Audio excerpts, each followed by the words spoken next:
Can you, is the date legible po sa inyo? Can you see? I'd like to confirm that the date that it says is actually December 28, 2023. Do you see that, Attorney Camora? Yes, Mr. Chair. And supposedly this was attached. I'm not sure if this would come in for the first batch of response in December 2023 or if it came in with the second batch of response in March 2024. But this is supposedly a DEP presented for the fourth quarter of 2022. Isn't it strange, not really strange, it's outright false for it to justify an expense in 2022, but the date is 2023. Would that be correct, Ms. Camora? Attorney Camora?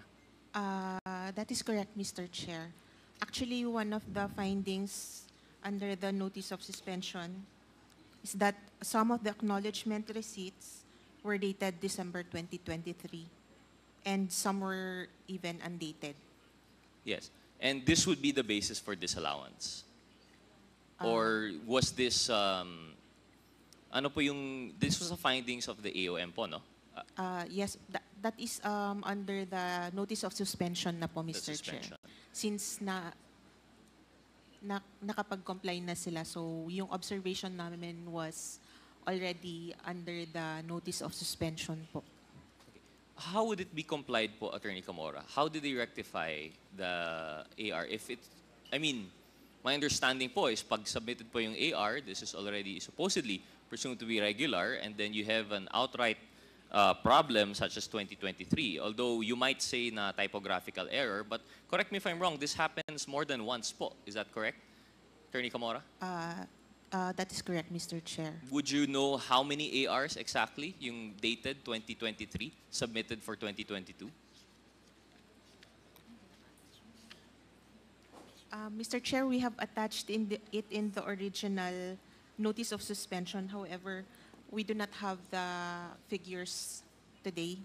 Sige po. Well, just to help you po, no, based on our study, 158 of the acknowledgement receipts have that typographical error.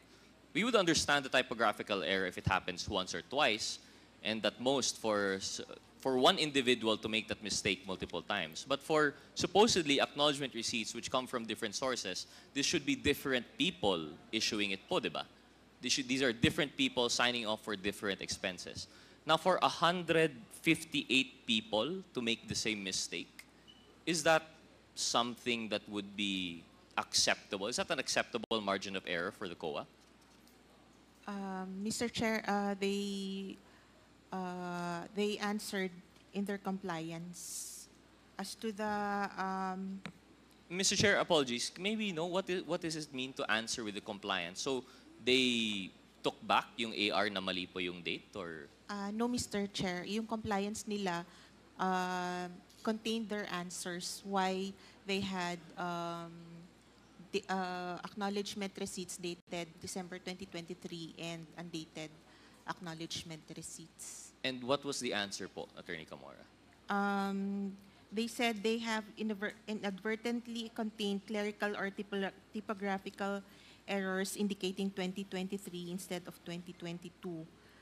Considering the nature of confidential activities which are usually conducted discreetly and completed within a short period of time, and in addition to the lack of attention to details of personnel attending to voluminous papers from several individuals, some data in the acknowledgement receipts submitted as proof of transactions may have been missed. Mr. Chair, apologies. I think that portion would suffice po, Attorney Camora. No? So the answer of compliance, they did not dispute, they did not take back the ARs, but they simply gave that defense that it was an inadvertence, or basically typo nga po siya. But precisely the point, Mr. Chair, that I think that the committee should consider is that it's a typographical error for 158 acknowledgement receipts.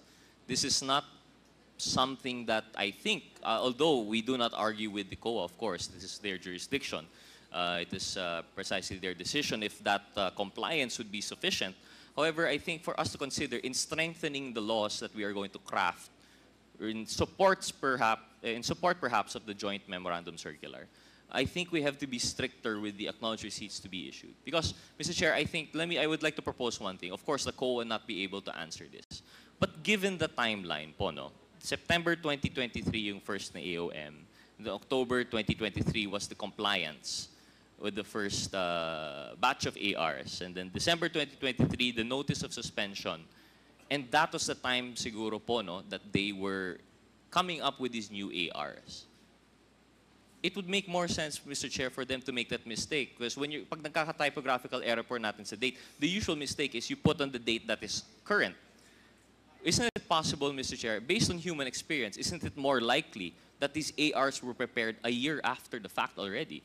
That they were prepared in December 2023, because this precisely coincides with the date in which they submitted the second batch of the ARs. I don't think, Mr. Chair, this was a mistake that was committed in December 2022. This was a mistake that was committed after the fact, after the AOM, and after the notice of suspension, when they were rushing to comply with the yung mga butas po na lahat ng COA. I think this is something that the committee should consider, especially when it comes to the compliance with the COA. We are not faulting the COA, of course, and we respect them. This is their jurisdiction. But one thing that we understand, that we see from the COA, is that generally they are not really ministerial, but they would err on the side of caution rather than put themselves in the place to, exercise discretion regarding the disbursements by any agency. Sa kanila po, as long as complied yung DEP, and as long as there's an explanation, they would accept it. However, I think the COA has to go above and beyond that requirement. Because, Mr. Chair, just to highlight also how spurious this seems and how bogus. If December 2022 po yung date dapat ng AR, tapos December 2023 yung date, it wouldn't even correspond to any confidential funds. It's not possible if ever the reasoning was nagkapalitan ng AR, because I understand that might be one of the excuses for inadvertence. Baka nagkapalitan yung AR for December 23 and December 2022. Pero wala pong December 2023. If we recall, the fourth quarter of the confidential funds for the Office of the OVP was never dispersed. They chose, although it was already included in the our General Appropriations Act, they chose not to disperse yung fourth quarter. So saan po na ilalagay itong December 2023 AR if, in fact, they would say inadvertence, nagkapalitan yan, or if they say typographical error naman, it wouldn't make sense. What's that doing in December 2022? 158 times po nangyari. More likely, this was the same mistake committed by perhaps a few persons, which raises the question, are these acknowledgement receipts spurious? Are they bogus? Are they false?